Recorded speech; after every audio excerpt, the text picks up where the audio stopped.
हाँ जी दोस्तों, क्या हाल है क्या हाल है क्या हाल है। I hope you are all doing really really well. दोस्तों, ये एक बहुत इंपॉर्टेंट वीडियो है हर उस बच्चों के लिए जिनका सीए फाइनल का एएफएम का पेपर खत्म हो चुका है और अब आप ऑडिट के पेपर की तरफ बढ़ने वाले हैं। जैसा कि बहुत लिमिटेड रिजल्ट से मैं देख पा रहा हूँ, पोल के रिस्पॉन्स से मैं देख पा रहा हूँ कि बच्चों का पेपर जो था वो एएफएम का ओके गया। मतलब बहुत लोगों का अच्छा भी गया पर बहुत लोगों का एवरेज गया। जिनका खराब गया वो बच्चों शायद कम है, पर धीरे धीरे और हमको डिटेल आता जाएगा। पर मैं ये वीडियो आगे की ओर देखते हुए बना रहा हूँ जहां हमको आगे बढ़ना है। तो मेरी बात एकदम ध्यान से सुनिए दोस्तों। आप लोगों को ऑडिट के लिए मिले हैं करीबन 3.5 days, that is 5th 6th 7th, और उसके बाद आपका 8th का पेपर है। मैं आप लोगों को पर्सनली बता रहा हूँ कि जो आप लोगों का ऑडिट का पेपर के लिए आपको 4 दिन मिला है, ये आप लोगों के लिए क्या ये कर्स है कि क्या ये ब्लेसिंग है? What do you think, this is a blessing और अ कर्स? मैं अगर आपको अपने एक्सपीरियंस से बताऊं तो ये हमारे लिए साफ साफ कर्स है अगर आप इसको ढंग से यूटिलाइज नहीं करेंगे। जी हाँ, सही सुना आप लोगों ने। दोस्तों, मैंने जब अपना एग्जाम लिखा था तो हमारे लॉ के पेपर के वक्त ये हुआ था कि हम लोगों को दिवाली के चलते 3 दिन की छुट्टी मिली थी। और जब 3 दिन की छुट्टी मिली थी तो उसके बाद एक भी स्टूडेंट ऐसा एग्जाम हॉल में नहीं था जो ये ना अग्री करता हो कि भैया 3 दिन से अच्छा 1.5 दिन ही मिलते ना तो हम शायद ज्यादा पढ़ लेते। होता क्या है, हमारी सबसे बड़ी प्रॉब्लम, हमारी सबसे ज्यादा बड़ी वीकनेस जो होती है ना, वो यहाँ पे जाग के उठ जाएगी, वो है प्रोक्रेस्टिनेशन। पता है कि आज रात अगर आप नहीं पढ़ोगे, आपको पता है कि कल सुबह अगर आप नहीं पढ़ोगे और कल शाम को भी नहीं पढ़ोगे, तब भी आपका इतना कुछ नहीं बिगड़ेगा। और इसीलिए आप क्या करते हो, प्रोक्रेस्टिनेट करके आप उसको टालते रहते हो जो आपके साथ होगा। और ये होते हुए देखना नहीं आपको, आपको दूसरों की गलतियों से सीखना है, कुछ नई गलतियां करना है। ये गलती सीख लो मुझसे। और मैं आपको ये बताना चाहता हूं कि आप लोगों को अपनी ऑडिट की तैयारी बहुत स्मार्ट तरीके से करनी पड़ेगी कि मैं बहुत ज्यादा ढीला भी ना पड़ जाऊं और मेरे को बहुत ज्यादा प्रेशर भी ना आ जाए। क्योंकि दोस्तों, अगर आप बहुत ज्यादा ढीले पड़ जाओगे ना तो आप 1.5 दिन भर की भी पढ़ाई नहीं कर पाओगे। तो सब करें तो क्या करें दोस्तों? आप लोगों को पता है, जो लोग बोथ ग्रुप वाले, जो लोग एक ग्रुप वाले, तुम लोग चिल मारो, आज शाम को बुक खोलने की जरूरत नहीं है, जबरदस्ती कोशिश भी मत करना।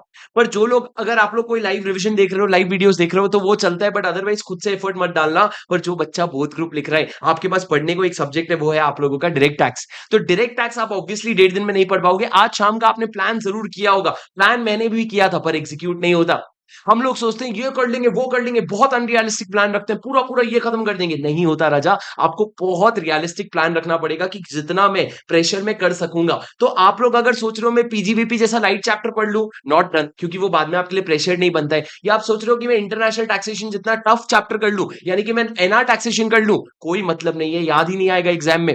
तो राजा, इसलिए आपको बीच का रास्ता निकालना है। और मैं आप लोगों को शाम को 7 बजे रिवीजन करवाने वाला हूं। या तो आप लाइव भी कर सकते हो या खुद से भी कर सकते हो, जहां पे हम ट्रस्ट का रिवीजन करेंगे, एग्जिट टैक्स, आपका REIT, business trust, investment trust, और उसके अलावा आपका डबल टैक्सेशन अवॉइडेंस एग्रीमेंट भी करेंगे। और उसके अलावा आप लोगों का जो वर्चुअल डिजिटल एसेट है, इक्वलाइजेशन लेवी है, ये सब ऐसे छोटे छोटे टॉपिक्स जो दर्द नहीं है, और ये आपका करके टोटल 5 घंटे में हो जाएगा और आपको 30 से ज्यादा मार्क्स इसमें स्कोर हो जाएंगे और ये आपको याद भी रहेगा। और उसमें ट्रांसफर प्राइसिंग भी आएगा। तो हम लोग शाम को 7 से लेकर रात को 12 रिवाइज करने वाले हैं। इसमें एक खास बात आप लोगों को बता दूं कि जो चैप्टर आज आप पढ़ोगे ना, उसका टैक्स शॉर्ट्स मैं आपको दे दूंगा जो आप 10 तारीख को सुबह सुन सकते हो। तो आपको ये चैप्टर दोबारा विजिट करने की जरूरत नहीं पड़ेगी। इसके मैं क्वेश्चंस भी आपको मार्क करवा के दे दूंगा जो आपको लिमिटेड करने। तो ये चैप्टर कुल मिला के आपको दोबारा किसी भी हालत में विजिट करने की जरूरत नहीं पड़ेगी। तो शाम को 7 बजे वो रिविजन अटेंड कर लो। पर आज शाम को आपका डायरेक्ट टैक्स सिर्फ शाम को नहीं रहेगा, कल सुबह भी जब आप उठोगे तो उसके बाद आप 4 से 5 घंटा डायरेक्ट टैक्स को दोगे। और उसके बाद कल के दिन का सेकेंड हाफ जो है वो आप ऑडिट में शुरू करोगे और ऑडिट को फुल प्रेशर के साथ आगे 2.5 दिन 3 दिन में खत्म करोगे।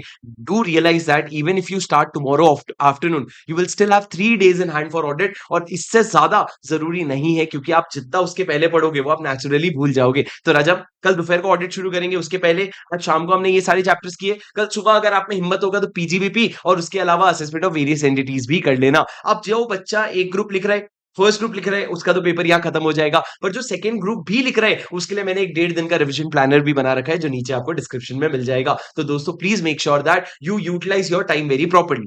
Now coming back to how should you prepare for your audit, please listen to me very carefully. Sir, ये बहुत theoretical chapters है और इसमें आपको सबसे बड़ी प्रॉब्लम ये होती है थियरी में आपको बैठ के इतने लंबे लंबे समय तक पढ़ने में दिक्कत जाती है। तो आप लोगों को ये समझना पड़ेगा कि दिन में 12 घंटे 14 घंटे की आप शेड्यूल नहीं बना सकते। उससे अच्छा अगले 3 दिन तक रोज 8 9 घंटे का शेड्यूल बनाइए और उसमें जितनी शक्ति हो सके उतनी शक्ति लगा करके पढ़ लीजिए। कोशिश कीजिए कि आप सुबह सुबह अर्ली मॉर्निंग उठ करके, या जब भी सुबह उठते वो फ्रेश माइंड में आप पढ़ लीजिए, ताकि आपका रिटेंशन टेंशन जो है वो थोड़ा लंबा हो जाएगा। और प्लीज प्लीज प्लीज बैठ करके 3 दिन का बहुत स्ट्रिक्ट टारगेट बना लीजिए कि भैया ये टारगेट मेरे को फॉलो करना ही करना है। और वो जब आप अपने पेपर पे लिख दो तो उसको आप पत्थर की लकीर मान लेना, क्योंकि भैया वो अगर आप फॉलो करोगे तभी जाकर के आपका ऑडिट का सिलेबस खत्म होगा। वरना भैया मैं आपको सही में बता रहा हूं, ये जो 3-4 दिन का समय है ना, ये आपको बहुत रिग्रेट होगा बाद में। अभी आप इधर उधर दिमाग मत लगाइए, चुपचाप पढ़ाई पे ध्यान दीजिए, कंसिस्टेंसी रखिएगा, इंटेंसिटी थोड़ी कम कर दीजिए कि मेरे को बहुत अग्रेसिवली नहीं पढ़ना है पर मेरे को कंसिस्टेंटली पढ़ना है। और